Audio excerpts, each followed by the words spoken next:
Что такое Пасха лично для тебя? Пасха лично для меня это еще один повод вспомнить про то, что мы живы благодаря Христу. Христос воскрес, и я воскресла. Не знаю даже, как ответить. Христос закланный агнец за нас. Ну, новое рождение, новое начало, Что такое Пасха лично для тебя? благодать. Любовь Христа.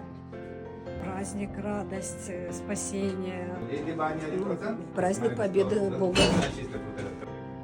И что-то интересное и новое.